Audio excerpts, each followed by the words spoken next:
આકાશવાણી અમદાવાદ વડોદરા પ્રાદેશિક સમાચાર વિભાગ રજૂ કરે છે સાપ્તાહિક કાર્યક્રમ સમાચાર દર્પણ। સૌપ્રથમ નજર કરીએ આજના અંકમાં સામેલ અઠવાડિયાની મહત્વપૂર્ણ ઘટનાઓ પર। 10 લાખથી વધુની વસ્તી ધરાવતા શહેરોમાં અમદાવાદ દેશભરમાં પહેલા ક્રમે। રાષ્ટ્રપતિના હસ્તે મળ્યો સ્વચ્છ સર્વેક્ષણ પુરસ્કાર। આદિવાસી સમુદાયના બાળકોને સરળતાથી સમજાવવા તજજ્ઞોએ સ્થાનિક રાઠવી ભાષામાં સાહિત્ય તૈયાર કર્યું। બનાસકાંઠાના એક ગામમાં આદિવાસી સમાજના કુરિવાજનો ભોગ બનેલા 29 પરિવારનું ગામમાં માનભેર પુનર્વસન કરાયું। કચ્છની બાળકીએ અડગ મનના માનવીને હિમાલય પણ નડતો નથી, આ કહેવતને સાર્થક કરી। વડોદરાના ધોરણ 12 પાસ ખેડૂતે ડિજિટલ માધ્યમના ઉપયોગથી પોતાના વ્યવસાયને આંતરરાષ્ટ્રીય કક્ષાએ પહોંચાડ્યો। વિયેતનામમાં યોજાયેલી આંતરરાષ્ટ્રીય સ્તરની પાવર લિફ્ટિંગ સ્પર્ધામાં સુરતના ખેલાડીએ 2 સુવર્ણચંદ્રક જીત્યા।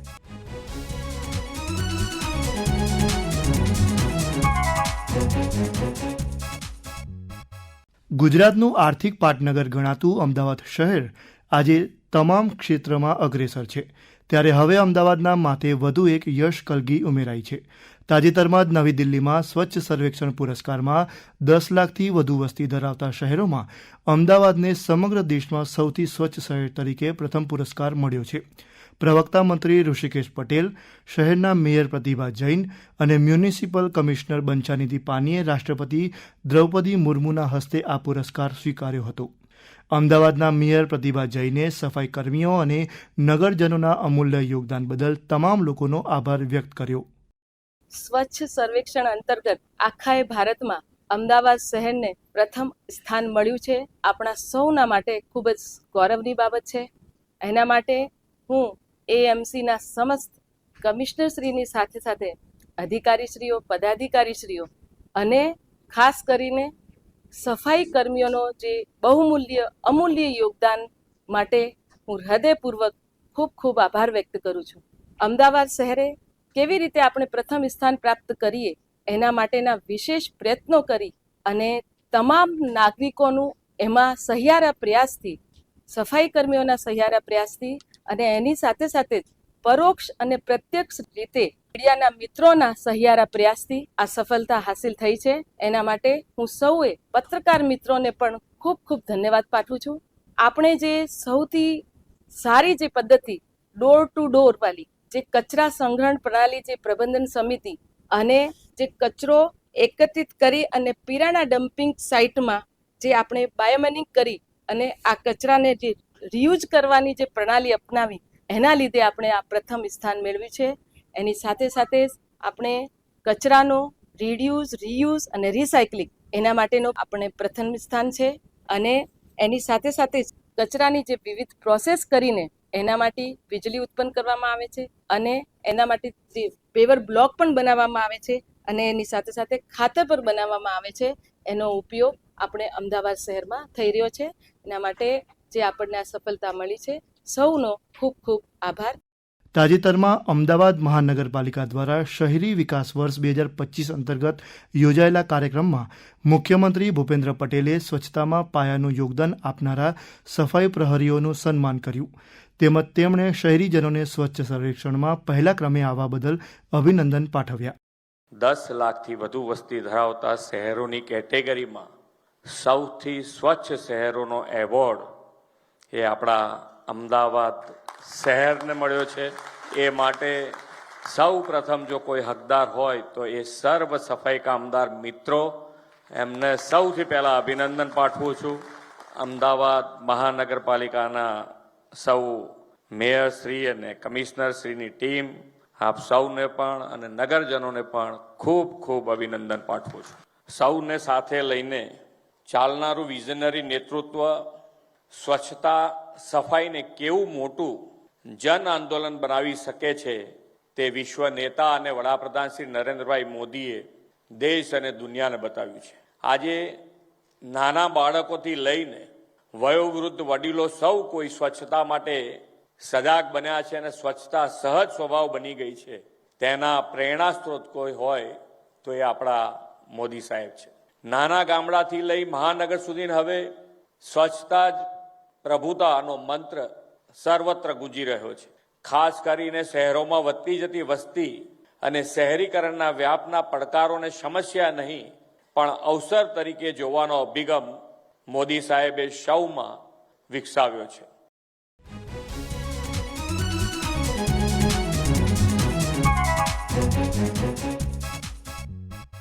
ભાષા એ બાળકો માટે બાધ્ય ન બને, ભાષાના કારણે કોઈ પણ વિદ્યાર્થીને અગવડ ન પડે તે માટે એક નવી પહેલ છોટાઉદેપુર જિલ્લામાં થઈ છે.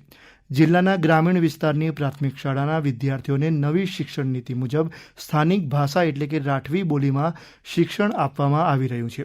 વિદ્યાર્થીઓ સ્થાનિક ભાષા સરળતાથી સમજી શકે તે હેતુથી પ્રી સ્કૂલ, ધોરણ 1, 2 અને બાળવાટિકા માટે સાહિત્ય તૈયાર કરાયું છે, એ પણ રાઠવી ભાષામાં. તેનું પરિણામ એ આવ્યું કે ઘર જેવું જ શાળામાં વાતાવરણ સર્જાતા વિદ્યાર્થીઓ અભ્યાસમાં રુચિ કેળવી રહ્યા છે. તાલીમ ભવનના અધ્યાપક ડોક્ટર વિશ્વજીત યાદવ આ અંગે શું કહે છે, આવો સાંભળીએ.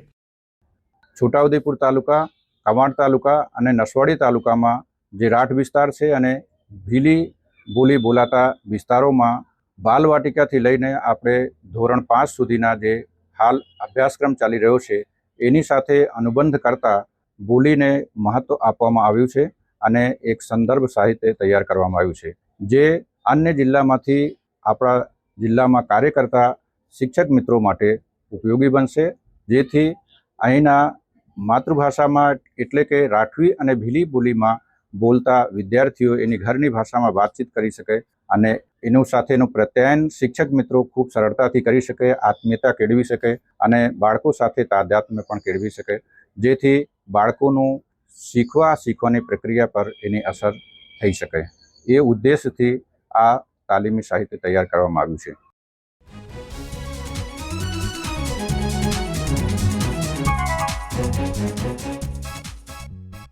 બનાસકાંઠામાં કુરિવાજનો ભોગ બનેલા લોકોને 12 વર્ષ ગામની બહાર રહેવું પડ્યું. જોકે થોડા દિવસ પહેલા ગૃહ રાજ્યમંત્રી હર્ષ સંઘવીએ આ આદિવાસી પરિવારોનું ઐતિહાસિક પુનર્વસન કરાવ્યું. આદિવાસી સમાજના કુરિવાજ ચડોતરૂના કારણે મોટા પીપોદરા ગામમાંથી 12 વર્ષ પહેલા કોદરવી સમુદાયના 29 પરિવારના 300 જેટલા સભ્ય ગામમાંથી સ્થળાંતર કરી જતા રહ્યા હતા. ત્યારે ગૃહ રાજ્યમંત્રી સહિત જિલ્લા વહીવટીતંત્ર અને પોલીસ વિભાગે આ લોકોને તેમના ગામમાં સંપૂર્ણ માન સન્માન સાથે પુનર્વસન કરાવતા ઐતિહાસિક પ્રસંગ જોવા મળ્યો. બનાસકાંઠા પોલીસની સુરક્ષા સાથે સામાજિક કાર્ય માટે કરાયેલી આ પહેલને શ્રી સંઘવીએ પ્રશંસનીય ગણાવી. બરાબર 14 વર્ષ પછી 29 પરિવાર અને 300 જેટલા નાગરિકો ફરી પુનર્વસન પામી રહ્યા છે.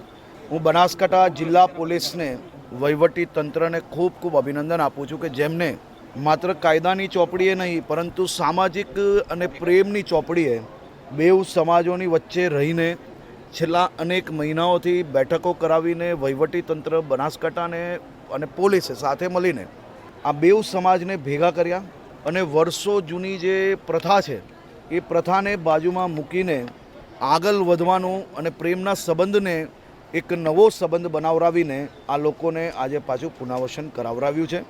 સામાજિક સંસ્થાઓને સાથે રાખીને પાકા મકાન બનાવી આપ્યા. ખેતીની જગ્યાએ જ્યાં જંગલના ઝાડવા આવી ગયેલા હતા સાફ કરી આજે આપ જોઈ શકો છો ફરી ખેતી કરતા થઈ ગયા લોકો. પ્રધાનમંત્રીશ્રીની અનેક યોજનાઓથી લાઇટ, પાણી, ટોયલેટ, ગેસ અને કલેક્ટરશ્રીએ ખાસ કરીને અહીંયા એક કોમ્યુનિટી હોલ બી બનાવી આપવા માટેની વ્યવસ્થા કરી છે. પહેલી વાર આપે જોયું હશે કે આટલા નાના ગામમાં કલેક્ટર અને એસપી પોતે એક ટીમ તરીકે છેલ્લા અનેક દિવસોથી મહેનત કરીને આ પ્રોજેક્ટને સફળ કરે છે. આખી ટીમ કામગીરી કરે છે અને એક વહીવટીતંત્ર ટીમ બનાસકાંઠા તરીકે કામગીરી કરીને આજે ઇતિહાસનું સૌથી મોટું કહી શકાય કે પુનર્વસન આ વિસ્તારની અંદર કરાવ્યું છે. હું આખી ટીમને ખૂબ અભિનંદન આપું છું. આદિવાસી સમાજનો કુરિવાજ ચડોતરું એટલે કે વેર લેવાની પરંપરા. આ અંગે સાંભળીએ અમારા પ્રતિનિધિનો અહેવાલ.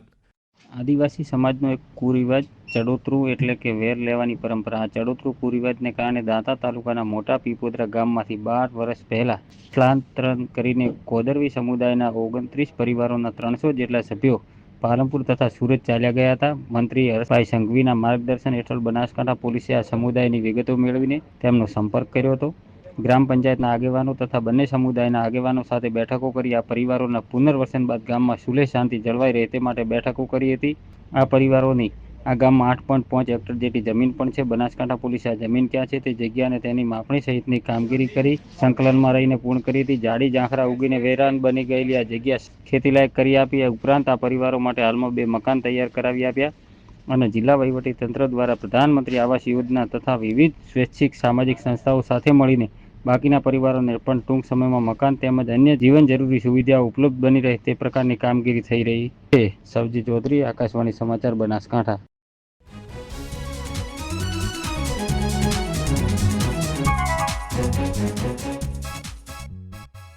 અડગ મનના માનવીને હિમાલય પણ નડતો નથી.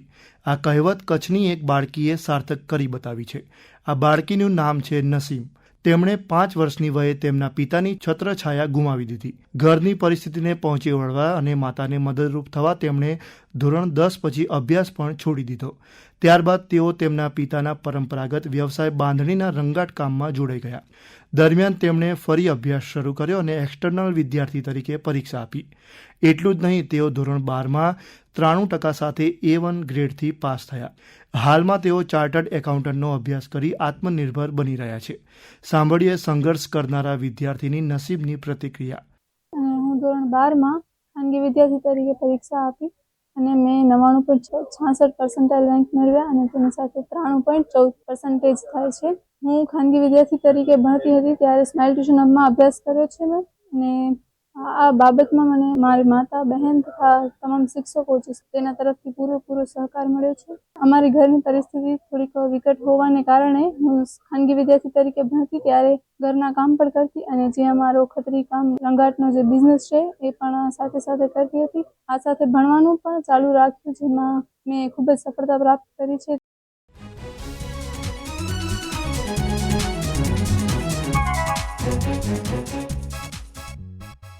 આજના ખેડૂતો ટેકનોલોજી સાથે ખભાથી ખભો મિલાવીને ચાલીને પોતાનું કામ સરળ અને આવક બમણી કરી રહ્યા છે. વડોદરાના ખેડૂત રોહિત પટેલ પણ આ જ હરોળમાં આગળ વધી રહ્યા છે. સાંભળીએ એક અહેવાલ. કરજણ તાલુકાના ધાવટ ગામના ખેડૂત રોહિત પટેલ માત્ર ધોરણ 12 સુધી ભણ્યા છે. જોકે તેમના વિચાર અને કાર્યપદ્ધતિ વૈશ્વિક સ્તરે તેમનું નામ કંડારે તેવા છે. આજે વાંસમાંથી તેમણે તૈયાર કરેલ કાર્બન આધારિત વસ્તુઓ માત્ર ભારતમાં જ નહીં પણ વિદેશમાં પણ ડિજિટલ માધ્યમ થકી પહોંચ્યા છે. આજે તેમણે પોતાની વસ્તુઓનું વેચાણ કરવા ડિજિટલ પ્લેટફોર્મનો સહારો લીધો છે. હાલમાં તેઓ આ વસ્તુઓનું દેશના વિવિધ રાજ્યો ઉપરાંત અમેરિકા સુધી નિકાસ કરે છે. તેના પરિણામે આજે તેમના વ્યવસાયથી તેમની વાર્ષિક આવક 10થી 15 લાખ રૂપિયા સુધી પહોંચી છે. આ સાથે જ વાંસ જેવી વસ્તુઓમાંથી તેમણે આંતરરાષ્ટ્રીય માન્યતા પ્રાપ્ત કરી છે, જે નવયુવાન ખેડૂતો માટે પથદર્શક બની છે. સમાચાર વિભાગથી સમાચાર દર્પણ માટે રીટા દવે, આકાશવાણી, અમદાવાદ.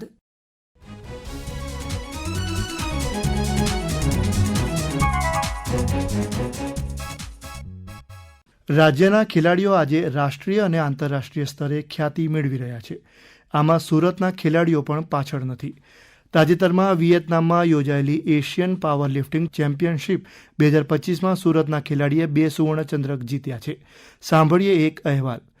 સુરતના રહેવાસી અને વ્યવસાયથી ઉદ્યોગપતિ મોહસિન અલી મોહમ્મદ શેઠે વિયેતનામમાં યોજાયેલી એશિયન પાવર લિફ્ટિંગ ચેમ્પિયનશિપમાં ભારતનું પ્રતિનિધિત્વ કર્યું. તેમણે માસ્ટર 1 શ્રેણીમાં કુલ 495 કિલો વજન ઉચકીને પાવર લિફ્ટિંગ અને ડેડ લિફ્ટ વિભાગમાં સુવર્ણચંદ્રક જીત્યા છે. આ આંતરરાષ્ટ્રીય સ્પર્ધામાં ચીન, Japan, Bharat, Singapore, Kuwait, Bahrain, Thailand, Vietnam, દક્ષિણ કોરિયા, નેપાળ, કઝાકસ્તાન અને કિર્ગિસ્તાન જેવા દેશના ખેલાડીઓએ ભાગ લીધો હતો. ગત 5 વર્ષથી પાવર લિફ્ટિંગ રમતમાં સક્રિય એવા આ ખેલાડીએ પોતાની મહેનત, નિષ્ઠા અને અનોખી તૈયારીઓથી આજે આંતરરાષ્ટ્રીય સ્તરે ભારતનું ગૌરવ વધાર્યું છે. સમાચાર વિભાગથી સમાચાર દર્પણ માટે મયુર સોલંકી, આકાશવાણી, અમદાવાદ.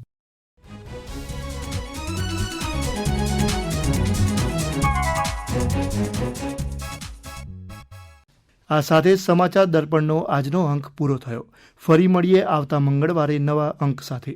સમાચાર દર્પણ આકાશવાણી અમદાવાદના પ્રાદેશિક સમાચાર વિભાગ દ્વારા દર મંગળવારે રાત્રે 9:15 રજૂ કરવામાં આવે છે. લેખન, સંપાદન અને રજૂઆત પ્રવેશ અડિયેચા, સંકલન વિધિ મોદી.